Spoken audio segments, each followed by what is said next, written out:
নির্বাচন আয়োজনে সরকারের অগ্রাধিকার, সংলাপের পর মির্জা ফখরুল। ভোটের আগে সংস্কারের প্রস্তাব জামায়াতের, একযোগে চলবে সংস্কার ও নির্বাচনের প্রস্তুতি।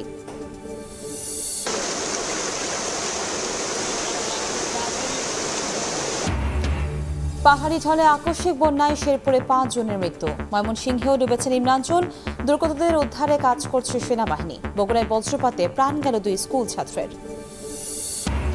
নিত্যপণ্যের বাজারে আগুন, বেড়েই চলেছে ডিম মুরগির দর। 20 দিনে 280 কোটি টাকা মুনাফা হাতিয়েছে কর্পোরেট প্রতিষ্ঠান, দাবি পোল্ট্রি অ্যাসোসিয়েশনের। এবং সিন্ডিকেট ভাঙতে মালয়েশিয়ায় কর্মী পাঠানোর রিক্রুটিং এজেন্সি উন্মুক্ত করার ইঙ্গিত উপদেষ্টার।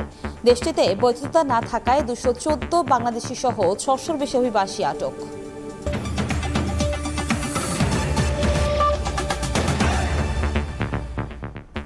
প্রবাসী সময়ের সঙ্গে আছি আমি কনক আজাদ।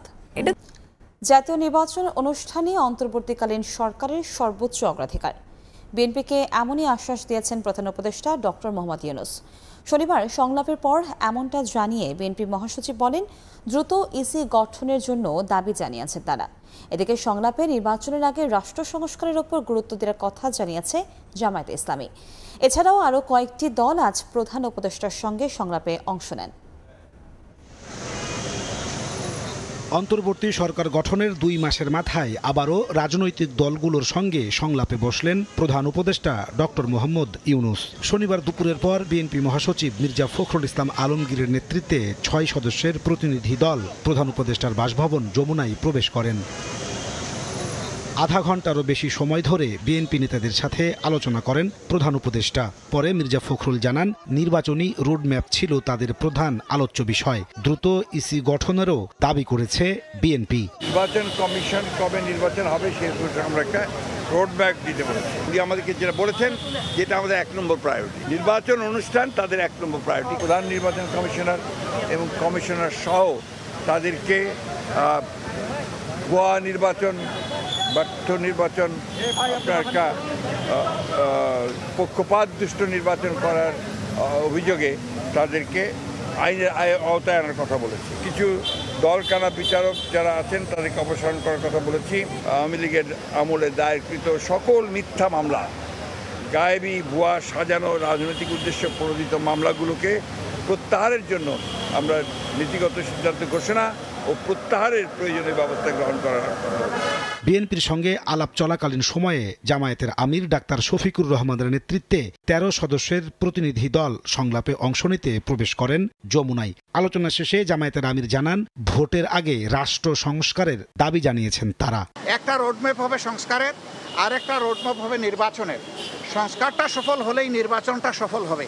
এই জন্য 2টি বিষয়ের উপরে আমরা গুরুত্ব দিয়েছি এবং তাদের সাথে আমাদের আরও ডায়ালগ হবে। আমরা শুরু থেকে বলে আসছিলাম, সংস্কারের জন্য সরকারকে আমরা যৌক্তিক সময় দিতে চাই। সেই যৌক্তিক সময়টা কি হবে এটা নিয়ে অচিরেই আমরা কাজ করব। আগামী দিনে একটি বৈষম্যহীন বাংলাদেশ গঠন করার জন্য, যেখানে ইনসাফ ভিত্তিক সমাজ প্রতিষ্ঠিত হবে এবং কারো উপর কোনো ধরনের জুলুম দল কিংবা ধর্মের কারণে হবে না, এমন একটা দেশ, ঐক্যবদ্ধ জাতি গঠনে আপনারাও আমাদেরকে এই কাজে সহযোগিতা করবেন। এদিন সংলাপে অংশ নেয় গণতন্ত্র মঞ্চ, বাম রাজনৈতিক জোট, ইসলামী আন্দোলন বাংলাদেশ, হেফাজতে ইসলাম ও এবি পার্টি। রাজনৈতিক দলগুলো সহ একটা আলাপ আলোচনাটাকে নিবিড় করা, সেটার জন্য আমাদের দিক থেকে আমরা মনে করি যে একটা কাঠামো তৈরি করা দরকার। স্বৈরাচার এবং যারা নাকি এই খুনি এবং ফ্যাসিস্ট, এরা যেন আবার বাংলাদেশের মধ্যে, বিশেষ করে যারাই হোক, তারা যেন নির্বাচন করার সুযোগ না পায়, এই বিষয়টাও আমরা উপদেষ্টার কাছে বলেছি। পতিত স্বৈরাচারী সরকারের দোষররা যেন কোনোভাবেই রাষ্ট্রীয় গুরুত্বপূর্ণ এই সংস্কার প্রক্রিয়ায় তারা যেন অন্তর্ভুক্ত হয়ে কোনো ধরনের ষড়যন্ত্রমূলক কোনো কার্যক্রম যেন পরিচালনা করতে না পারে। দায়িত্ব নেওয়ার পর এর আগেও 2 দফায় রাজনৈতিক দলগুলোর সঙ্গে সংলাপ করেছেন অন্তর্বর্তীকালীন সরকারের প্রধান উপদেষ্টা ডক্টর মোহাম্মদ ইউনূস। নাজমুস সালেহী, সময় সংবাদ, ঢাকা। সব রাজনৈতিক দল সরকারকে সহায়তা করতে প্রস্তুত। রাষ্ট্র সংস্কার ও নির্বাচনের প্রস্তুতি একযোগে চলবে। প্রধান উপদেষ্টার সঙ্গে বিভিন্ন রাজনৈতিক দলের সংলাপ নিয়ে ব্রিফিংয়ে কথা বলেন ডক্টর ইউনূসের বিশেষ সহকারী মাহফুজ আলম।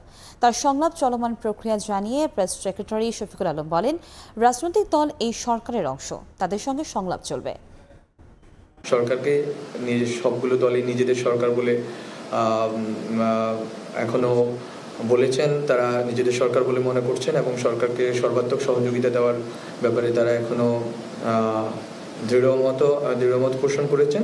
কমিশনগুলোর প্রস্তাবনার ভিত্তিতে কিভাবে রাষ্ট্রের সংস্কারকে ঢেলে সাজানো হবে এবং সেটার সমান্তরালে কিভাবে নির্বাচনী যে কার্যক্রম বা প্রস্তুতি এগুলো চলমান থাকবে। এই কনসেনসাসের উপর নির্ভর করবে হচ্ছে যে টাইম লাইনটা, কারণ আপনি যেটুকু রিফর্ম করবেন সেটা কতটুকু আসলে সময় লাগছে সেটা দেখার বিষয়। আর ইন দ্য মিন টাইম যেটা প্রফেসর ইউনুস বলেছেন যে ইলেকশনের কাজগুলো এগিয়ে যাবে, ইলেকশনের প্রস্তুতি, ইলেকশন কমিশন ফরমেশন, এগুলোর যে কাজগুলো সেটা এগিয়ে যাবে। এদিকে সংস্কার নয়, নতুন সংবিধান চায় বৈষম্য বিরোধী ছাত্র আন্দোলন। একই সঙ্গে আওয়ামী লীগের দোসরদের বিচার নিশ্চিতের দাবি জানিয়েছেন ছাত্র আন্দোলনের অন্যতম দুই সমন্বয়ক। দুপুরে রাজধানীর রাওয়া কনভেনশন সেন্টারে বৈষম্যমুক্ত সশস্ত্র বাহিনী বাংলাদেশ বিনির্মাণে প্রয়োজনীয় রূপরেখা শীর্ষক সেমিনারে কথা বলেন সমন্বয়ক হাসান আব্দুল্লাহ। এ সময় ছাত্র আন্দোলনের আরেক সমন্বয়ক শেরজিস আলম বলেন, যারা প্রত্যক্ষ পরোক্ষভাবে আওয়ামী লীগকে সহযোগিতা করেছে তাদের বিরুদ্ধে অন্তর্বর্তী সরকারকে ব্যবস্থা নিতে হবে। এদিকে সেমিনারে বৈষম্যের শিকার সাবেক সামরিক অফিসাররা বৈষম্যহীন ও পেশাদার সামরিক বাহিনীর গঠনের গুরুত্ব তুলে ধরেন। আমি জানার পর থেকে ব্যক্তিগতভাবে বিভিন্ন প্ল্যাটফর্মে কথা বলেছি, টেলিভিশনে কথা বলেছি। দ্রুততম সময়ের মধ্যে আমাদের যে বিদ্যমান যে সংবিধানটি রয়েছে এই বিদ্যমান সংবিধানটিকে বাতিল করে দিয়ে সংবিধান অবশ্যই আবার পুনর্গঠন করতে হবে। যেই সংবিধান আমাদেরকে একটা ফ্যাসিস্ট ব্যবস্থা কাঠামোকে আমাদেরকে উপহার দিয়েছে, এই সংবিধানকে বিদ্যমান রেখে আমরা আশা করতে পারি না যে আমাদের বিডিআর বিদ্রোহ থেকে শুরু করে যত অপশাসন হয়েছে সেই অপশাসনগুলোর বিচার আমরা নিশ্চিত করতে পারবো। যারা প্রত্যক্ষ এবং পরোক্ষভাবে ওই সরকারকে, ফ্যাসিস্ট আওয়ামী লীগকে সহযোগিতা করেছে তাদের বিরুদ্ধে যে ব্যবস্থা নেয়ার, সেই ব্যবস্থা এই অন্তর্বর্তীকালীন সরকারকে তাদের সময়ে শেষ করতে হবে। অন্য প্রসঙ্গ, ভারী বর্ষণ ও উজানের ঢলে আকস্মিক বন্যায় শেরপুরে 5 জন মারা গেছেন।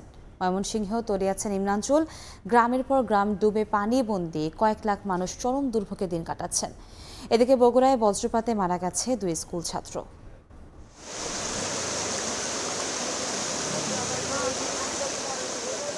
টানা বৃষ্টি আর ভারতের মেঘালয় থেকে নামা পাহাড়ি ঢলে আগ্রাসী ময়মনসিংহের 2 জেলার নদ নদী বিপদসীমা ছাপিয়ে পানি ঢুকছে 5 উপজেলার গ্রামের পর গ্রামে। শেরপুরে বৃহস্পতিবার থেকে মহারশী, ভোগাই, চেল্লাখালীর পানি বিপদসীমার উপর দিয়ে প্রবাহিত হচ্ছে। নদী তীরবর্তী ঝিনাইগাতি, নালিতাবাড়ি ও শ্রীবর্দী উপজেলার 60 গ্রামে পানি ঢুকছে। তলিয়েছে 17,000 হেক্টর জমির রোপা আমন ও প্রায় 600 হেক্টর সবজি ক্ষেত। ভেসে গেছে 2 শতাধিক মাছের ঘের। জেলা প্রশাসনের পক্ষ থেকে শুকনো খাবার বিতরণের দাবি করা হলেও বানভাসী মানুষের অভিযোগ তারা কোনো সহায়তা পাননি। বাড়ি ঘরে পানি উঠছে এবং আমরা রাস্তাতে বাড়ি ঘর কাগজ দিয়ে ঘর বানাইয়া রয়েছি। ঘর আরো পানি, রান্না বাড়া বন্ধ, খাওয়া দাওয়া বন্ধ, গরু বছর লিয়ে পানি হচ্ছে। 88 বন্যার পরে এরকম পানি আমরা কোনোদিন দেখি নাই। হাজার হাজার টাকার মাছ বেচা, অনেক বড় বড় মাছ আছিল পুকুরে, মাছ সব চলে গেছে। প্রশাসন থেকে এখন পর্যন্ত কোনো ত্রাণ সহযোগিতা আসে নাই। পানিবন্দীদের উদ্ধারে স্থানীয় প্রশাসনের পাশাপাশি যোগ দিয়েছে টাঙ্গাইল থেকে আসা সেনাবাহিনীর 4টি উদ্ধারকারী দল। আমরা যে পরিমাণ জনবল আমাদের নিয়োজিত আছে বিভিন্ন জায়গায়, এই মুহূর্তে আমরা যে জনবল দিয়েছি, এছাড়াও আরও কিছু জনবল আমরা দেব। আমাদের আরও যে সকল জায়গায় আমাদের রিভারাইন ইঞ্জিনিয়ার্স এবং বিভিন্ন ইউনিটের যাদের অর্থাৎ আমাদের নৌযান যে সকল রয়েছে, সে সকল প্রয়োজনে আমরা আরও কিছু নৌযান আমাদের সামনে আমরা নিয়ে আসব। শেরপুর, জামালপুর, ময়মনসিংহ ও নেত্রকোনার বন্যা পরিস্থিতি আগামী 24 ঘন্টা অব্যাহত থাকবে বলে জানিয়েছে বন্যা পূর্বাভাস ও সতর্কীকরণ কেন্দ্র। তবে 2 থেকে 3 দিনের মধ্যে বন্যা পরিস্থিতি স্বাভাবিক হয়ে আসবে বলে জানান উপবিভাগীয় প্রকৌশলী। ময়মনসিংহ বিভাগ এবং তৎসংলগ্ন উপজেলায় আগামী 24 ঘন্টায় ভারী বৃষ্টিপাতের সম্ভাবনা রয়েছে। যদি আমরা গতকালকে আমাদের ময়মনসিংহ বিভাগের যে প্রধান নদীসমূহ রয়েছে তা পানি বৃদ্ধির যে হারটা ছিল, তার যে বৃষ্টিপাতের ফলে যে হারটা তা বর্তমানে অনেকটাই কমে এসেছে। ফলে বর্তমানে যে বৃষ্টির পূর্বাভাস রয়েছে সে বৃষ্টিপাতটা অব্যাহত থাকলেও পানি বাড়ার যে হারটা তা অনেকাংশে কমে আসছে। আগামী 2-3 দিন হালকা থেকে মাঝারি বৃষ্টিপাতের সম্ভাবনার কথা জানিয়েছে স্থানীয় আবহাওয়া অফিস। মনিরুজ্জামান প্রান্ত, সময় সংবাদ। ভোক্তাকে স্বস্তি দিতে সরকার নিত্যপণ্যে যৌক্তিক মূল্য নির্ধারণ করে দিলেও বাজার সিন্ডিকেটের কাছে অসহায় সাধারণ মানুষ। ক্রেতা বিক্রেতা এমন অভিযোগ করলেও উল্টো ব্যবসায়ীদের সদিচ্ছার অভাবকে দায়ী করছে কৃষি বিপণন অধিদপ্তর। এমন দাবি আর অভিযোগের মধ্যে যখন অযৌক্তিক দামে পণ্য কিনতে বাধ্য হচ্ছেন ভোক্তা, তখন পরিস্থিতি নিয়ন্ত্রণে শক্তিশালী বাজার কাঠামো গড়ে তোলার তাগিদ দিচ্ছেন অর্থনীতিবিদরা। শাহজাহান খানের ছবিতে ফরহাদুর রহমানের রিপোর্ট। আইন মেনে গেল মার্চে মাছ, মাংস, ডিম, সবজি সহ 29টি কৃষি পণ্যের যৌক্তিক দাম নির্ধারণ করে সরকারি সংস্থা কৃষি বিপণন অধিদপ্তর। সেপ্টেম্বরে সেই দাম কিছুটা বাড়িয়ে ব্রয়লার, সোনালী মুরগি ও ডিমের দাম পুনরায় নির্ধারণ করে প্রাণী সম্পদ অধিদপ্তর। সেপ্টেম্বরের শেষে এসে দেখা যাচ্ছে নির্ধারিত দামে বাজারে মিলছে না কোনো পণ্যই। কেন বাজারে সেই দামের বাস্তবায়ন নেই? এমন প্রশ্নে কৃষি বিপণন অধিদপ্তর বলছে, একদিকে ঠেকানো যাচ্ছে না হাত বদলে মুনাফা লুটের প্রবণতা, অন্যদিকে রয়েছে ব্যবসায়ীদের সদিচ্ছার অভাব। সরবরাহ শৃঙ্খলে যখন অতিরিক্ত হাত ঢুকে যায় বা অতিরিক্ত যারা আসলে তেমন কোনো ভ্যালু অ্যাড করছে না, খালি হাত বদল করছে, তখনই এই সরবরাহ শৃঙ্খলটা অদক্ষ হয়ে পড়ে এবং এই বাজারের এই ধরনের প্রাইসিং আমরা বিহেভিয়ার দেখতে পারি। এটা হচ্ছে মুখ্য। অবশ্য এমন সহজ সরল পথে হাঁটছেন না পাইকারি ব্যবসায়ীরা। তারা সামনে আনছেন চাহিদা যোগানের সম্পর্ককে। আর খুচরা বিক্রেতারা বলছেন, এখনো বাজারে সক্রিয় রয়েছে ইচ্ছে মতো দামে পণ্য বিক্রি করা সিন্ডিকেট। কাঁচামালের বাজার আমদানি যদি কম হয়, ওই 1-2টা বাইরে জায়গা, 5টা বাইরে জায়গা, যারা এলসি করে তারা বিভিন্ন অজুহাত দেখাইতেছে, এলসি বন্ধ, সরবরাহ নাই, মালের সরবরাহ কম। সাধারণ ভোক্তাদেরও দাবি, অসাধু ব্যবসায়ীদের কারণে কমছে না নিত্যপণ্যের দাম। সিন্ডিকেটটা আগে প্রচারে ছিল, এখন নীরবতাভাবে কাজ করছে। যে কোনো সরকারে আসুক, তারা যদি তাদের ব্যবসায়ীদের থেকে একটা বিগ অ্যামাউন্ট নিয়ে রাখে, তো ওই ব্যবসায়ীরা কি করবে? অর্থনীতিবিদরা বলছেন, নিত্যপণ্যের দাম সহনীয় রাখতে সরকারকে মনিটরি পলিসি ও যৌক্তিক মূল্য নির্ধারণে নজর দিতে হবে। বড় বড় যে কোম্পানিগুলো যাতে ডিমের বাজার বা ব্রয়লার মুরগির যে মার্কেটটা আছে সেইটাকে যাতে প্রভাবিত না করতে পারে। বাজার ব্যবস্থাপনা জোরদার করতে পারলে মূল্যস্ফীতি অনেকাংশে কমে আসবে বলেও মনে করেন এই অর্থনীতিবিদ। তারা একটা প্রেসারের মধ্যে থাকবে। ফরহাদুর রহমান, সময় সংবাদ, ঢাকা। উৎপাদক, মধ্যস্থভোগী, পাইকার আর সবশেষ খুচরা, কোনো পর্যায়ে ক্রয় বিক্রয়ের কোনো রসিদ দেওয়া নেওয়া হয় না ডিম ব্যবসায়ীদের। আর এই কারসাজিতে চট্টগ্রামের লাগামহীন ডিমের বাজার। যদিও পাইকার ব্যবসায়ীদের দাবি, এখানে তাদের কারসাজির কোনো সুযোগ নেই, উৎপাদক পর্যায়ে বাড়াতে হবে মনিটরিং। আশরাফুল আলম মামুনের ছবিতে ফেরদৌস লিপির রিপোর্ট। চট্টগ্রামে প্রতিদিন প্রায় 25 লাখ ডিমের চাহিদা রয়েছে, যার প্রায় 80% টাঙ্গাইল ও বাকি অংশ আসে গাজীপুর ও সাভার থেকে, যা সরবরাহ করেন পাহাড়তলী বাজারের পাইকাররা। মাসখানেক ধরে অস্থির বন্দরনগরী ডিমের বাজার। চট্টগ্রামের পাইকারি বাজারে ডিমের ডজন 154 টাকা আর খুচরায় বিক্রি হচ্ছে 175 টাকায়, যা সরকার নির্ধারিত দাম থেকে 33 টাকা বেশি। ভোক্তা অধিকার সংরক্ষণ অধিদপ্তরের অভিযানেও মিলেছে দাম নিয়ে কারসাজি। অসাধু ব্যবসায়ীদের কাছে পাওয়া যায় না ক্রয় বিক্রয়ের রসিদ। অধিক মুনাফার জন্য ডিমের ক্রয় ও বিক্রয় মূল্য লুকিয়ে রাখে। ক্রয় ভাউচার তো উনি রাখছেন না, আবার উনি নিজেও আবার বিক্রয় ভাউচারটা দিচ্ছেন না। উনি কিন্তু পাইকারি বিক্রেতা। একজন খুচরা বিক্রেতা যেটা করতে পারেন যে আমাকে ভাউচার দেয়নি, তো এই অজুহাতটা দেখিয়ে খুচরা বিক্রেতা মিথ্যারও আশ্রয় নেয় যে ডিমের আমি বেশি দাম দিয়ে কিনেছি। পাহাড়তলী বাজারে ডিমের দামের কারসাজির সত্যতা মিলেছে বিভিন্ন প্রতিষ্ঠানের বিরুদ্ধেও। উৎপাদন পর্যায়ে কঠোর মনিটরিং না থাকাকেই দুষছেন পাইকাররা। আমরা তো এটা প্রোডাকশন করতেছি না, প্রোডাকশন ওইখান থেকে হইতেছে, তাহলে ওইখানে যাওয়ার দরকার।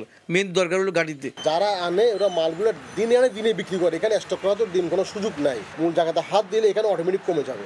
ভোক্তা অধিকার নিয়ে কাজ করা সংগঠন ক্যাব বলছে, ডিমের বাজারের অস্থিরতার কারণ চিহ্নিত হলেও জরিমানাতে সীমাবদ্ধ আইনি ব্যবস্থা। কর্পোরেট গ্রুপ, আবার কয়েকজন বড় আমদানি পাইকারি ব্যবসায়ী, তারা এগুলোর সাথে জড়িত। তো তারা আসলে ম্যানিপুলেট করে দামটা বৃদ্ধি করতেছে। এটাই ছিল আসলে মূল কারণ। যেহেতু দীর্ঘদিন ধরে অনিয়ম করে পার পেয়ে যাচ্ছেন, তারা বারবার কিন্তু এই অনিয়মে উৎসাহিত হচ্ছেন। সরকার নির্ধারিত দামে ডিম বিক্রি নিশ্চিতে পদক্ষেপ নেওয়ার আহ্বান সাধারণ মানুষের। ফেরদৌস লিপি, সময় সংবাদ, চট্টগ্রাম। দ্রব্যমূল্যের ঊর্ধ্বগতি নিয়ন্ত্রণ না করলে অন্তর্বর্তী সরকারের বিরুদ্ধে আন্দোলনে হুঁশিয়ারি দিয়েছে জাতীয় নাগরিক কমিটি। শাহবাগে আয়োজিত সমাবেশে জুলাই গণহত্যায় জড়িতদের দেশে এনে বিচার নিশ্চিতের দাবিও জানানো হয়। আমরা সমাধান করব। সরকার বদল হলেও নিয়ন্ত্রণে আসছে না নিত্যপণ্যের দাম। আগের সরকারের মেয়াদে ঊর্ধ্বমুখী দামে নাজেহাল হওয়া সাধারণ মানুষের প্রত্যাশা ছিল নতুন বাংলাদেশে ভোগ্যপণ্য ক্রয় ক্ষমতার মধ্যে আসার। তবে অন্তর্বর্তী সরকারের এখনও এদিকে নজর না দেওয়ার অভিযোগ উঠল রাজধানীর শাহবাগে আয়োজিত এই সমাবেশে। জাতীয় নাগরিক কমিটির সংগঠকরা বলেন, দ্রব্যমূল্যের ঊর্ধ্বগতি নিয়ন্ত্রণ করতে না পারলে এই সরকারের বিরুদ্ধেও তারা আন্দোলন করবেন। এই সরকার ক্ষমতায় এসেছে আজকে 2 মাস হয়ে গিয়েছে বন্ধুগণ, এখন পর্যন্ত সেই যে নিত্যপণ্য আছে তার লাগামহীন যে ঊর্ধ্বগতি এই সরকার টেনে ধরতে পারছে না।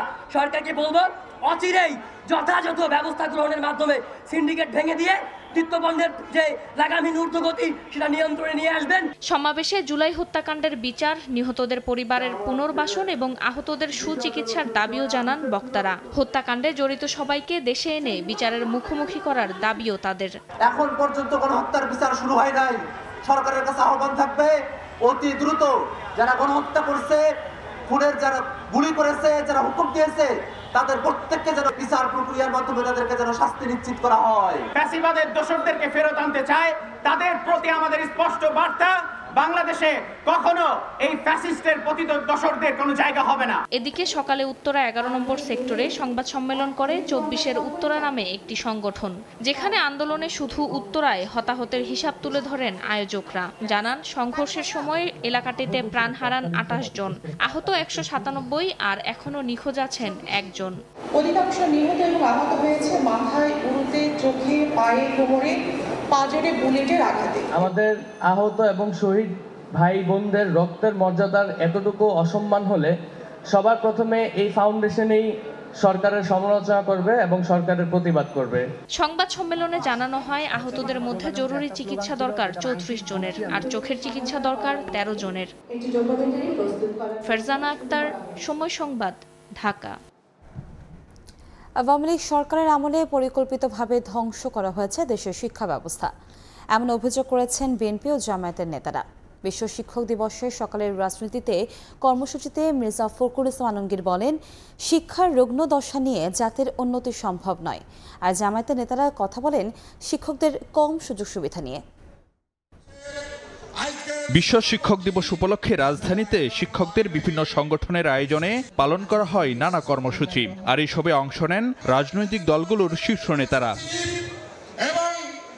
সকালে রাজধানীর ইঞ্জিনিয়ার্স ইনস্টিটিউটে শিক্ষক কর্মচারী ঐক্যজোট আয়োজিত সমাবেশে বক্তব্য রাখেন বিএনপি মহাসচিব মির্জা ফখরুল ইসলাম আলমগীর। বলেন, শিক্ষা ব্যবস্থাকে পরিকল্পিতভাবে ধ্বংস করেছে আওয়ামী লীগ সরকার।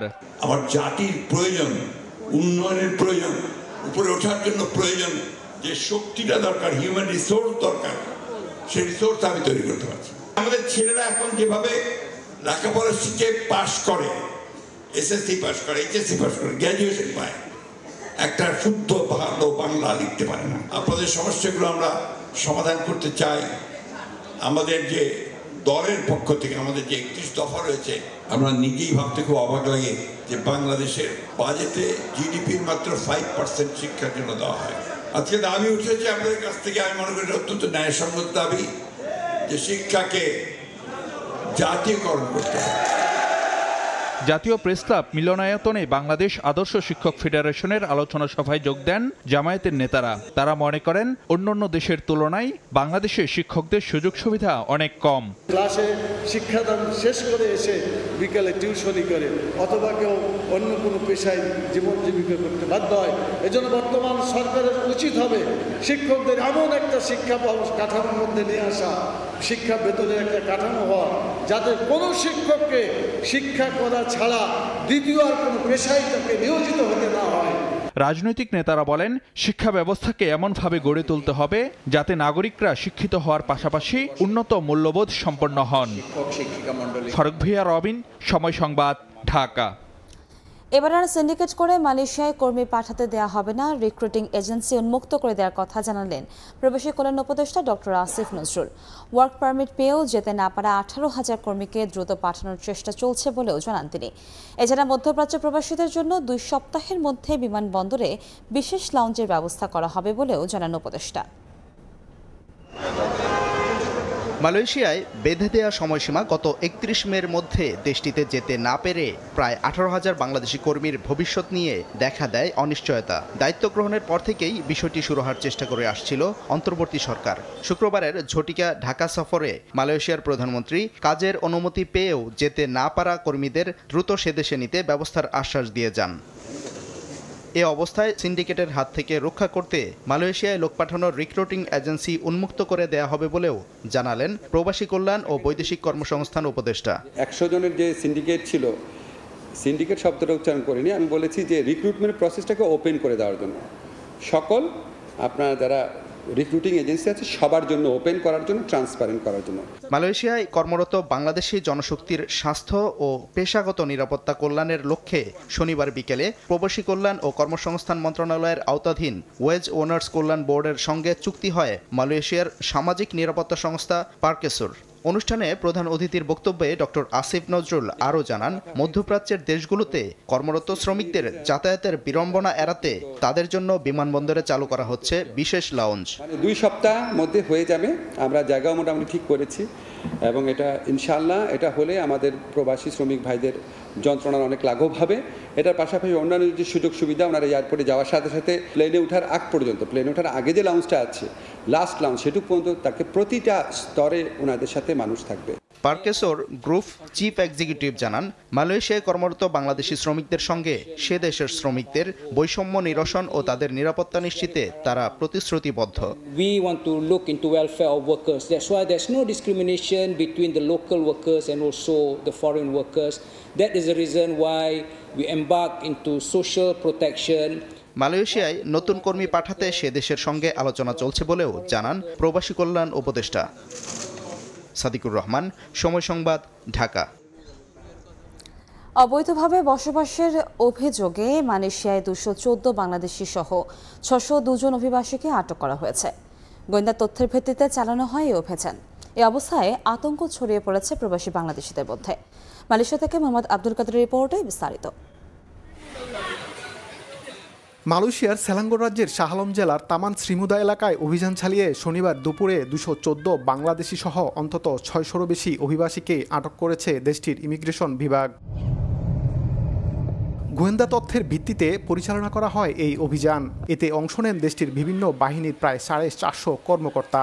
অভিযানের শুরুতে 1091 জন বিদেশির কাগজপত্র যাচাই বাছাই করা হয়। পরে 602 জনের কাছে দেশটিতে অবস্থানের বৈধ কাগজপত্র না থাকা এবং অতিরিক্ত সময় থাকার দায়ে আটক করা হয়। এই অবস্থায় আতঙ্ক ছড়িয়ে পড়ে প্রবাসী বাংলাদেশিদের মাঝে। বাংলাদেশ সরকারের কাছে আবেদন জানাচ্ছি যে মালয়েশিয়ার সরকারের সাথে কথা বলে যত দ্রুত এটার একটা পদক্ষেপ নেওয়া যায়, এতে করে আমাদের রেমিটেন্সের প্রভাবও বাড়বে এবং যারা অবৈধ প্রবাসী বাংলাদেশ এখানে আছে তারাও খুব ফ্রিলি কাজ করতে পারবে।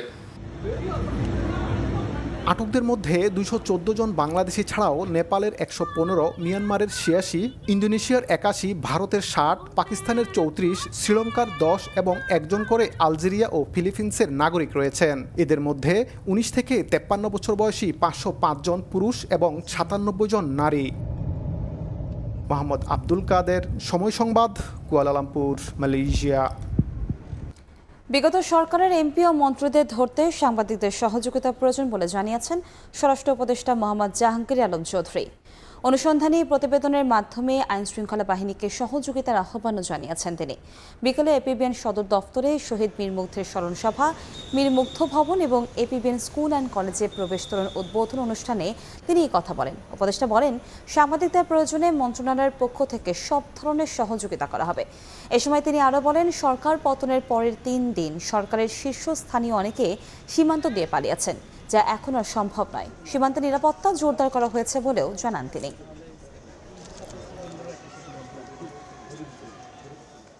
বর্ডারে নিরাপত্তা ব্যবস্থা জোরদার করা হচ্ছে, বা যারা পালিয়ে গেছে তারা হলো 5, 6, 7 এই 3 দিনই সবচেয়ে বেশি পালিয়ে গেছে। এখন কিন্তু পালানোটা তাদের জন্য বেশ দূর হয়ে গেছে। আপনারা ইনভেস্টিগেশন জার্নালিজম করেন, আপনারা কাইন্ডলি আমাদের 2-1 ইনফরমেশন দেন। আপনার যদি এই জন্য যদি আপনাদের কিছু খরচ হয়, আমরা ওটা বিয়ার করব। যারা যারা শাহাদাত বরণ করেছে এরা সবাই যেন শহীদের মর্যাদা পায়, এবং যারা অসুস্থ আছে এই সবাই চিকিৎসা ব্যবস্থা কিন্তু সরকার করবে। এদের যদি বিদেশে পাঠানো দরকার হয় তাও ব্যবস্থা করা হবে। শ্রমিক অসন্তোষের পেছনে স্বার্থান্বেষী মহলের ইন্ধন আছে বলে জানিয়েছেন ব্যবসায়ীরা। এক্ষেত্রে আলোচনায় শিল্প খাতের সমস্যার সমাধান সম্ভব বলে মনে করেন তারা।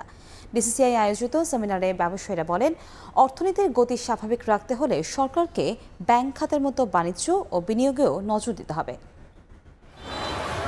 আওয়ামী সরকারের পতনের পর ধীরে ধীরে স্পষ্ট হচ্ছে রাষ্ট্র ব্যবস্থা, আর্থিক খাত ও সার্বিক বাণিজ্য কাঠামোর ক্ষতচিহ্ন।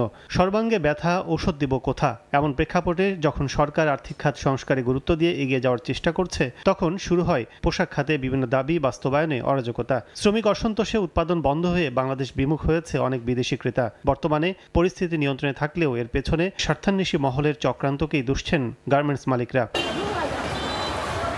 শনিবার ডিসিসিআই আয়োজিত current state of economy and Outlook of Bangladesh বিষয়ক এক সেমিনারে সংশ্লিষ্টরা বলেন, কয়েকজন অসাধু ব্যবসায়ীর জন্য সবার দুর্নাম হচ্ছে। কিছু মালিক তো অবশ্যই আছে যাদের বিত্ত বৈভব আছে। কারা? কত পার্সেন্ট? 5%, ম্যাক্সিমাম তাহলে 10%। বাকি যে 90% মালিক যে দিন আনতে দিন পুরায় তাদের, সেটা কি ওনারা দেখেন? সেটা দেখার চোখ ওনাদের নাই, কারণ ওনারা এক চোখে শুধু ওই বিত্ত বৈভব যাদের তাদেরটাই দেখেন। বক্তারা বলেন, শিল্প কারখানায় গ্যাস সংকটের সাথে বিরাজ করছে অজানা আতঙ্ক। মূল্যস্ফীতির কারণে ঝিমিয়ে পড়েছে ব্যবসার গতি। ব্যবসায়ীদের মনোবল ঠিক রাখতে প্রয়োজন আইন ও আদেশের বাস্তবায়ন। কনফিডেন্সের আরেকটা পার্ট কিন্তু বায়ার্স এন্ড ফরেন ইনভেস্টরস, সেই জায়গাটায় কিন্তু এই মুহূর্তে শ্যাটার্ড কনফিডেন্স আছে। বায়ার্সরা যায়নি এখনো, কিন্তু তাই বলে কনফিডেন্স কিন্তু খুব, বা মনে কিন্তু খুব সাহস নাই। কিন্তু এই সাহসটা যদি আনতে না পারি, তাহলে হয়তো আস্তে আস্তে যাওয়া শুরু করবে, এবং আমাদের আশেপাশে দুই একটা দেশ এদেরকে নেওয়ার জন্য খুবই চেষ্টা করছে। গঠনমূলক আলোচনার মাধ্যমে সমস্যার সমাধান দেখছেন শীর্ষ পর্যায়ের ব্যবসায়ীরা। সরকারের অনেক পদক্ষেপের বাহবা দিয়ে দাবি জানান ব্যাংক খাতের মতো বাণিজ্য বিনিয়োগে গুরুত্ব দেয়। আমি জানি আমার ক্ষুদ্র কোম্পানি 9% থেকে 16% গেলে আমি কেমনে ইন্টারেস্ট দিব আমি জানি না। সো আমার মনে হয় আমাদের ইন্ডাস্ট্রিয়াল সেক্টরের জন্য কিভাবে আমরা একটু ভিন্নভাবে চিন্তা করতে পারি, তার জন্য বোধহয় আমাদের ইন্টারেস্ট কস্টটা নিয়ে আমাদের গভর্নর সাহেবের সাথে বসার ভীষণভাবে দরকার আছে।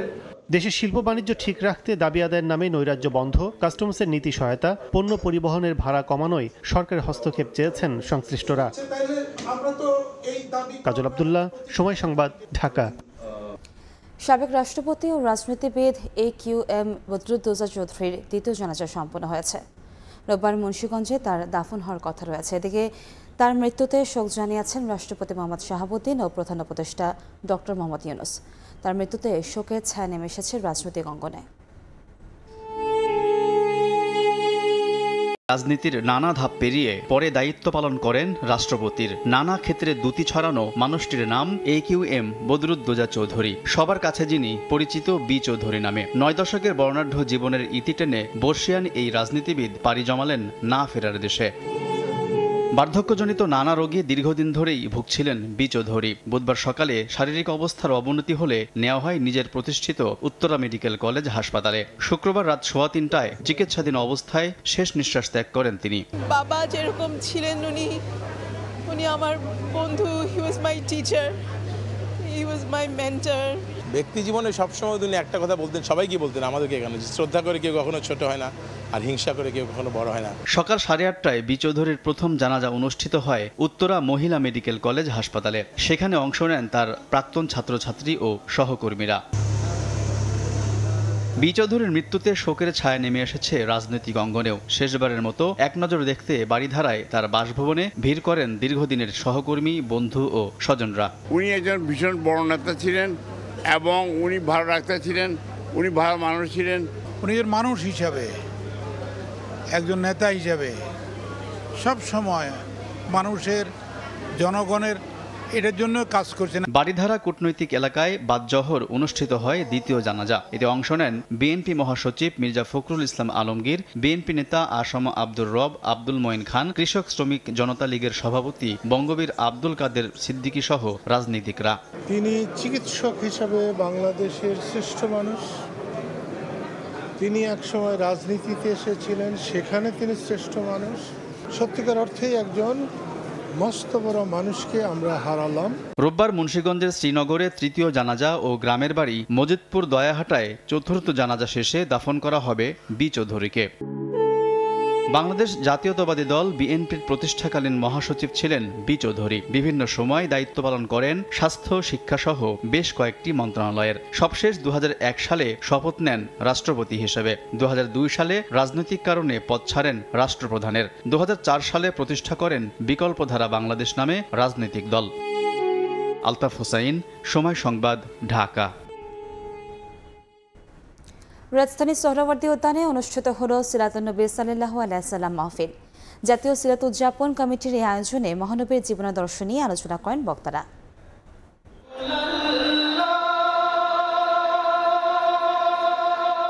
বৈরী আবহাওয়া সোহরাওয়ার্দী উদ্যানে আগত মানুষকে কাবু করতে পারেনি। দেশের বিভিন্ন স্থান থেকে আসেন নবী করিম সাল্লাল্লাহু আলাইহি ওয়াসাল্লামের জীবন নিয়ে আলোচনা শুনতে। জাতীয় সিরাত উদযাপন কমিটির উদ্যোগে সোহরাওয়ার্দী উদ্যানে সিরাতুন নবী সাল্লাল্লাহু আলাইহি ওয়াসাল্লাম মাহফিল 4 অক্টোবর আয়োজনের কথা থাকলেও বৃষ্টির কারণে একদিন পিছিয়ে আয়োজন করা হয় শনিবার। 60,000 মানুষের ধারণ ক্ষমতা সম্পন্ন প্যান্ডেল কানায় কানায় পরিপূর্ণ হয়ে ওঠে। তরুণরা যখন একমত হয়ে যাবে। মহানবী হযরত মুহাম্মদ সাল্লাল্লাহু আলাইহি ওয়াসাল্লামের জীবনী নিয়ে আলোচনার পাশাপাশি ছিল পবিত্র কোরআন তেলাওয়াত। এছাড়াও বিভিন্ন শিল্পী গোষ্ঠীর মনোজ্ঞ ইসলামিক সঙ্গীত পরিবেশনাও মুগ্ধ করে আগতদের। রাসূলের জীবনাদর্শ অনুসরণের কথা জানান অংশগ্রহণকারীরা। মহানবী সাল্লাল্লাহু আলাইহি ওয়াসাল্লামের সিরাত, ওনার জীবনী শুনতে এসেছি। ওনার জীবনী থেকে যদি দেশের জন্য, আমার জন্য জীবনে কিছু নিতে পারি, সেটার জন্য এসেছি। সিরাতুন নবীর আয়োজন থেকে রাসূলের জীবনের বিভিন্ন দিক ও বিভাগ নিয়ে যে আলোচনা হচ্ছে, এটা জানা এবং এই অনুযায়ী জীবনটাকে গড়ার জন্য বিভেদ ভুলে একসঙ্গে কাজ করার আহ্বান জানান বক্তারা। সোনার মানুষ তৈরি করে সোনার বাংলা তৈরির আগামী দিনের সকল উদ্যোগের সাথে আমরা কি একতাবদ্ধ হয়ে কাজ করতে রাজি আছি? দল মত নির্বিশেষে ঐক্যমতের ভিত্তিতে রাষ্ট্রের প্রয়োজনে সবাইকে কাজ করার আহ্বান জানান আন্দরকিল্লা শাহী জামে মসজিদের খতিব।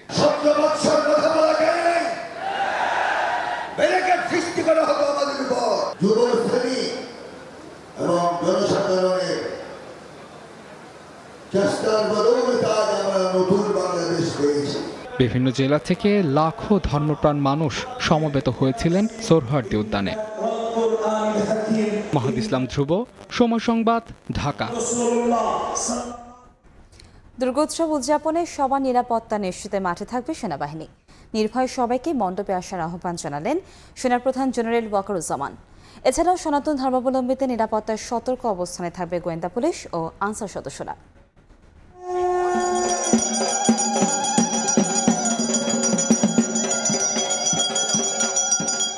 আশ্বিনের শুক্লপক্ষ হয়েছে দেবী পক্ষের সূচনা। দোলায় চেপে মর্তে আসবেন দেবী, সঙ্গ দেবেন কার্তিক, গণেশ, লক্ষ্মী, সরস্বতী। হিন্দু ধর্মাবলম্বীদের এই বিশ্বাস থেকে চলছে শারদীয় দুর্গোৎসবের শেষ সময়ের প্রস্তুতি। তবে দেশের বিভিন্ন স্থানে সনাতন সম্প্রদায়ের উপর বিচ্ছিন্ন হামলার খবরে চিন্তার মেঘ ঘনীভূত হচ্ছে। নিরাপত্তা নিয়েও সৃষ্টি হয়েছে শঙ্কা। অনেকটা অন্যরকম পরিস্থিতি, তারপরেও মা দুর্গা যা করবে ভালোর জন্যই করবে, সবার মঙ্গল করবে তিনি। সবাই আমাদের পাশে থাকবে, আমরাও পাশে থাকবো। দুর্গাপূজার সার্বিক নিরাপত্তা পরিস্থিতি পরিদর্শনে শনিবার রাজধানীর ঢাকেশ্বরী মন্দিরে যান সেনাবাহিনী প্রধান জেনারেল ওয়াকারুজ্জামান। এ সময় নির্ভয়ে পূজা মণ্ডপে আসার আহ্বান জানান সেনাপ্রধান। বলেন, নির্বিঘ্নে দুর্গোৎসব উদযাপনে জেলায় জেলায় সেনা সদস্য মোতায়েন করা হয়েছে। সবাই যার যার ধর্ম শেষে পালন করবে, সেজন্য যা কিছু করতে হয় সেটা আমরা করব। আমরা যে এখন মাঠে আছি, আপনারা নির্ভয়ে আপনাদের পূজা মণ্ডপে যাবেন।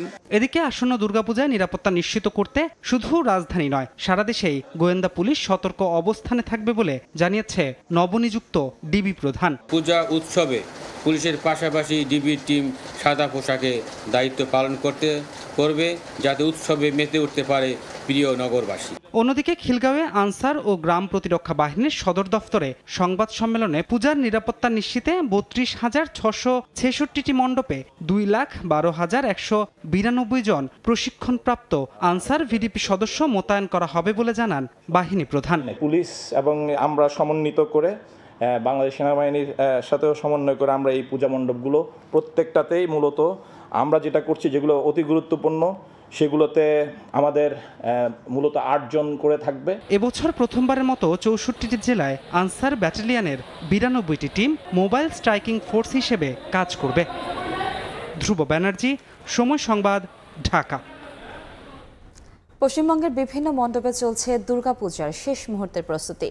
শহরের একটি মণ্ডপে পূজার থিমে তুলে ধরা হয়েছে বাংলাদেশ ভারত সম্পর্কের নানা দিক। কলকাতা থেকে সুব্রতা আচার্যের রিপোর্ট, আর ক্যামেরায় ছিলেন বিশ্বজিৎ দাস। দক্ষিণ কলকাতার হরিদেবপুরে এবারের পূজার থিম বাংলাদেশ ভারত সম্পর্ক। আর এই সম্পর্কের কথা বললেই উঠে আসবে 1971 সাল। দুই দেশের সীমান্ত, কাঁটাতারের বেড়া, কিংবা ঘটিদের মোহনবাগান অথবা বাঙালদের ইস্টবেঙ্গল ফুটবল ক্লাব। আসবে নদী, ক্ষেত, মাছ, নির্লিপ্ত প্রকৃতির কথা। আর এই মণ্ডপে প্রবেশ করলেই মনে হয় এক ফ্রেমে বাঁধানো রয়েছে প্রতিবেশী দুই দেশ। আমরা তো সবাই বাঙালি, বাংলাদেশে যারা আছে তারাও বাঙালি, আমরা এখানে যারা আছি সবাই বাঙালি। তা আমরা চাইছি এই একটা থিমের মাধ্যমে, এপার বাংলা ও বাংলা, এই থিমটা যেটা আমরা করছি এর মাধ্যমে আমরা সবাইকে একত্র করতে চাই, আমরা সবাই এক, এই মেসেজটা আমরা দিতে চাই। গোটা বিশ্বে এখন সবচেয়ে আলোচিত বিষয় বিশ্ব উষ্ণায়ন, আর এর জন্য দায়ী নগরায়নের জন্য গাছ কেটে সবুজ ধ্বংস করা। দক্ষিণ কলকাতার লালাবাগানের এবারের পূজার থিম সবুজ বাঁচাও। দশভুজা দেবী দুর্গা থেকে লক্ষ্মী, গণেশ, কার্তিক, সরস্বতী সবাইকেই বসানো হয়েছে সবুজ পৃথিবীর ওপর। গাছ দিয়ে মণ্ডপ সাজানোর মধ্য দিয়ে বার্তা দেওয়া হয়েছে পরিবেশ রক্ষার। সমাজে যেভাবে পরিবেশ দূষণ হচ্ছে, যেভাবে গরম বাড়ছে, যেভাবে গাছপালা নষ্ট হচ্ছে, যেভাবে প্রমোটিং হচ্ছে, তারা সবই আপনারা বুঝতে পারছেন। সেই জায়গায় দাঁড়িয়ে অক্সিজেনের যেভাবে অভাব হয়ে পড়ছে, তার জন্য উনি বলছে আমাদের ক্লাবের তরফ থেকে যদি এই বার্তাটা সারা সমাজের কাছে পৌঁছে দেওয়া হয়, ঠিক আছে, এই কনসেপ্টটা আমাদের জন্য খুব আইডিয়াল। কলকাতায় টানা রিকশার প্রথম চাকা খুঁড়তে শুরু করে 1890 সালে। 2000 সালের পর থেকে ধীরে ধীরে বিলুপ্ত হতে শুরু করে এই যানবাহন। গড়িয়াহাটের হিন্দুস্তান পার্কে এবার জায়গা পেয়েছে কলকাতার ঐতিহাসিক এই স্মারক। টানা রিকশাকে থিম করে নজর কাটছে দর্শনার্থীদের। একটা কালচারাল আমাদের যে রিকশা কত ইম্পর্টেন্ট জিনিস, ওটা দেখানো হচ্ছে। কলকাতায় এবার 3000 মণ্ডপে হবে দুর্গাপূজা। তবে থিম, আলো কিংবা ভিড়, সব ক্ষেত্রেই উত্তর কলকাতার চেয়ে বরাবরই আলোচনায় থাকতে চায় দক্ষিণের পূজা মণ্ডপগুলো। সুব্রত আচার্য, সময় সংবাদ, কলকাতা। বাংলাদেশ ভারত টি-20 সিরিজের খবর। 3 ম্যাচ সিরিজের প্রথম টি-20তে মুখোমুখি দুই দল। প্রতিপক্ষ ভারত হলেও সিরিজ জয়ে চোখ টাইগারদের। উইকেট কিংবা কন্ডিশন নিয়ে না ভেবে নিজেদের খেলায় মনোযোগ দিতে চান middle order batsman Towhid Hridoy. ভবিষ্যতের ভাবনায় দায়িত্ব নিতে চান নিজের চওড়া কাঁধে। অন্যদিকে বিরাট রোহিত পরবর্তী ক্রিকেটে 2026 বিশ্বকাপকে সামনে রেখে দল গঠনের কাজ শুরু করতে চায় টিম ইন্ডিয়া। সীমান্ত মাধবরাও সিন্ধিয়া ক্রিকেট স্টেডিয়ামে ম্যাচ শুরু সন্ধ্যা 7:30টায়। গোয়ালিয়র থেকে মাহবুব রিমনের ম্যাচ প্রিভিউ। শ্রীমান মাধবরাও সিন্ধিয়ায় ম্যাচটির আগের দিনে ঐচ্ছিক অনুশীলন, বিশ্রামে গোটা পেস ইউনিট। মধ্য দুপুরের তীব্র রোদে হাঁসফাঁস, তবুও পাশাপাশি নেটে ইমন তানজিদের ব্যাটিং শৈলী। ওপেনিং স্লটে এ দুজনার মধ্যে খেলবেন একজন। পাশের উইকেটে শান্তর অপেক্ষা। তাওহিদ হৃদয় তখন বিসিবি ফিজিও বাইজুদুল ইসলামের থ্রোয়ের বিপরীতে নক করছেন। এগিয়ে গেলেন কাপ্তান। দুজনার কথোপকথন চলল দীর্ঘ সময়। বিশ্বকাপের পর মাস 3 বিরতি, তবে এ সময় বদলে গেছে প্রেক্ষাপট। সাকিবের বিদায়, রিয়াদও অপেক্ষায়। তাই তো দায়িত্ব বর্তেছে তারুণ্যে। হৃদয়ও দিতে চান আস্থার প্রতিদান। সাকিব ভাই নাই, অবশ্যই সাকিব ভাইকে আমরা মিস করব, কিন্তু আমাদের এখান থেকে একদিন না একদিন তো সবাইকে যেতেই হবে। তো আশা করি যে আমরা এখান থেকে খুব ভালোভাবে ওভারকাম করব। সবাই এখানে ভালো করতে এসেছে এবং ভালো করতে চাই। আমাদেরও টার্গেট থাকবে যে যতটুকু পারবো আমাদের দিকটাতে বেস্ট ট্রাইটা করার জন্য। যে পোটেনশিয়াল আছে এই অনুযায়ী খেলতে পারি, তাহলে যে কোনো জায়গায় আমরা অ্যাচিভমেন্ট আমাদের কঠিন কিছু হবে না। নতুন মাঠ, প্রায় 1030 দর্শকের চিৎকার। এতদিন ব্যাটিং সহায়ক উইকেটের কথা শোনা গেলেও তাওহিদ বলছেন পিচ হতে পারে স্লো অ্যান্ড লো। সঙ্গে নতুন ব্র্যান্ডের ক্রিকেটে দেখালেন সিরিজ জয়ের স্বপ্ন। প্র্যাকটিসের উইকেট থেকে যতটুকু বুঝেছি, এখানে উইকেটটা স্লো আছে, লো আছে। এরকম উইকেটে হাই স্কোরিং রান খুব কমই হয়। প্রত্যেকটা প্লেয়ারই দেখবেন যে ন্যাশনাল টিমে এসে সে তার পছন্দের জায়গা মতো পায় না, খেলতে পারে না। এই জায়গাটা ক্রিয়েট করতে হয়। এই জায়গাটা ডিজার্ভ করলে আস্তে আস্তে আমার মনে হয় যে এই জায়গাটা যখন ডিজার্ভ করবো তখন অটোমেটিক্যালি চলে আসবে। তো আমি যদি ওইরকম টাইম ক্রিয়েট করতে পারি তাহলে আমার জন্য এটা হবে ইনশাল্লাহ। অন্যদিকে ভারত অনুশীলন করেছে রাতের কৃত্রিম আলোয়। বিরাট, রোহিত, জাদেজা পরবর্তী টিম গোছানোর চ্যালেঞ্জ আছে তাদেরও। তবে মাঠে যতই দুর্দান্ত দল হোক, টিম ইন্ডিয়া পেশাদারিত্বে যেন কেমন খাপছাড়া। এদিন ম্যাচ পূর্ব সংবাদ সম্মেলন কক্ষে কোনো কারণ ছাড়াই গণমাধ্যম কর্মীদের বসিয়ে রেখেছেন ঘন্টার পর ঘন্টা। এ পর্যন্ত দু দলের টি-20তে 14 সাক্ষাতে বাংলাদেশ একবারই জয় পেয়েছে 2019 সালে দিল্লিতে। গোয়ালিয়রে যে 3টা সেশন অনুশীলনের সুযোগ পেয়েছে বাংলাদেশ, তার 2টাই মধ্য দুপুরের তীব্র তাপপ্রবাহে। তবুও হিসেব বলছে এর আগে ভারতের মাটিতে কোনো সিরিজ শুরু করার আগে কখনোই এতটা আত্মবিশ্বাসী দেখা যায়নি টাইগারদের। তাই তো কথার লড়াই ছাপিয়ে এবার দেখার অপেক্ষা মাঠে কতটুকু ইতিবাচক ক্রিকেট খেলতে পারে শান্ত বাহিনী। মাহবুব রিমন, সময় সংবাদ, গোয়ালিয়র, মধ্যপ্রদেশ, ভারত। ভারতের বিপক্ষে টি-20 সিরিজে টাইগার একাদশে ফিরতে পারেন মেহেদী হাসান মিরাজ। 3 পেসারের সঙ্গে বাংলাদেশ একাদশ সাজাতে পারে 7 জেনুইন ব্যাটসম্যান নিয়ে। সেক্ষেত্রে টিম ইন্ডিয়ায় 8 ডানহাতি ব্যাটসম্যান থাকলেও অপেক্ষা বাড়তে পারে রাকিবুলের। ওপেনিংয়ে লিটনের সঙ্গী হতে পারেন তানজিদ তামিম, বাদ পড়তে পারেন তাসকিন। প্রথম টি-20তে কেমন হতে যাচ্ছে টাইগারদের সম্ভাব্য একাদশ, গোয়ালিয়র থেকে তাই জানাচ্ছেন মাহবুব রিমন। সংখ্যার হিসেবে 104 দিন, যে সময় বদলে গেছে প্রেক্ষাপট, পাল্টে গেছে পরিস্থিতি। সাকিববিহীন টাইগারদের টি-20তে নতুন যাত্রা শুরু। প্রশ্ন তবে সেখানে কেমন হবে বাংলাদেশের একাদশ। শ্রীমান্ত মাধবরাও সিন্ধিয়ার ঘরোয়া লিগের ইতিহাস বলে এই উইকেটে বয় রানের ফোয়ারা। তবে ম্যাচটির আগের দিন তাওহিদ হৃদয় সংবাদ সম্মেলনে জানিয়েছেন উইকেট দেখে মনে হয়েছে স্লো অ্যান্ড লো, তাই তো তার প্রভাব পড়তে পারে একাদশেও। ওপেনিং স্লটে পারভেজ হোসেন ইমন নাকি তানজিদ তামিম, এই মুহূর্তে এটাই এখন বড় আলোচ্য। তবে গেল 3 দিনের অনুশীলন দেখে এটা বোঝা গেছে ওপেনিংয়ে হয়তো শেষ পর্যন্ত লিটনের সঙ্গী হতে পারেন তামিমে। নিজের ফর্মে আছে কার্তিক, তবুও শান্ত অটো চয়েস। 4 নম্বরে তাওহিদ হৃদয় মিডল অর্ডারের ভরসার বড় নাম। বড় স্কোরের দায়িত্বটাও নিতে হবে তাকেই। এ দফায় হয়তো টিকে যাবেন নানা আলোচনা সমালোচনায় থাকা মাহমুদুল্লাহ রিয়াদও। ব্যাটিং গভীরতা বাড়াতে খেলানো হতে পারে জাকের আলী অনিককে। তবে সবশেষ বিশ্বকাপে তারও মন অদ্ভুতরে ব্যাটিং অ্যাপ্রোচের পর তাকে নিয়ে দৌড় টানায় টিম ম্যানেজমেন্ট। সাথে মেহেদি আর মাহিদি, দুজনের মধ্যে এগিয়ে মিরাজ। 8 রিশাদ হতে পারেন এ ম্যাচে ক্যাপ্টেনের তুরুপের তাস। ভারতীয় ব্যাটসম্যানদের মধ্যে 8 জন ডানহাতি, সে বিবেচনায় রাকিবুলের কথা শোনা গেলেও গোয়ালিয়রে হয়তো শেষ পর্যন্ত দেখা নাও যেতে পারে এই লেফট আর্ম অর্থোডক্স স্পিনারকে। কারণটা 3 পেসারকে জায়গা করে দেয়া। টাইগারদের পেস বিপ্লবে অন্তত সংক্ষিপ্ত সংস্করণে তানজিম সাকিবের জায়গা নিশ্চিত। অভিজ্ঞতা আর উইকেটের বিবেচনায় খেলবেন মুস্তাফিজও, শরীফুল নাকি তাসকিন, এ নিয়ে কিছুটা দ্বিধায় টিম ম্যানেজমেন্ট। তবে শেষ পর্যন্ত একাদশ যাই হোক না কেন, তাদের জয় করতে হবে প্রায় 30,000 দর্শকের চাপ। সঙ্গে 2026 বিশ্বকাপের জন্য প্রমাণ করতে হবে নিজেদের। কারণ অধিনায়ক তো আগেই সাফ জানিয়েছেন, খারাপ করলেই তৈরি আছে পাইপলাইনের ক্রিকেটার। মাহবুব রিমন, সময় সংবাদ, গোয়ালিয়র, মধ্যপ্রদেশ, ভারত। পিঠে চোট পেয়ে বাংলাদেশের বিপক্ষে টেস্ট সিরিজ থেকে ছিটকে গেছেন দক্ষিণ আফ্রিকার পেসার নান্ড্রে বার্গার। এক বিবৃতিতে বার্গারের ইনজুরি বিষয়টি নিশ্চিত করেছে ক্রিকেট দক্ষিণ আফ্রিকা। আয়ারল্যান্ডের বিপক্ষে চলমান ওয়ানডে সিরিজের অনুশীলন চলাকালে মেরুদণ্ডে অস্বস্তি অনুভব করেন তিনি। এরপর তার স্ক্যান করানো হয়। আপাতত দেশে ফিরে পুনর্বাসন প্রক্রিয়া শুরু করবেন তিনি। আয়ারল্যান্ড সিরিজের বাকি 2 ম্যাচে তার বদলি এখন পর্যন্ত ঘোষণা করেননি দক্ষিণ আফ্রিকা।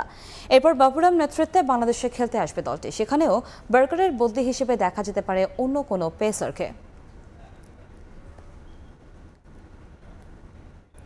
এ পর্যায়ে শীর্ষ সংবাদগুলো জানিয়ে দিচ্ছি আরেকবার। নির্বাচন আয়োজনে সরকারের অগ্রাধিকার, সংলাপের পর মির্জা ফখরুল। ভোটের আগে সংস্কারের প্রস্তাব জামায়াতের, একযোগে চলবে সংস্কার ও নির্বাচনের প্রস্তুতি।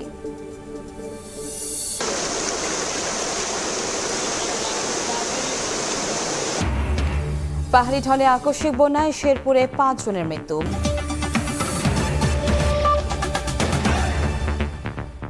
এ ছিল প্রবাসের সময়, সঙ্গেই থাকুন সময়।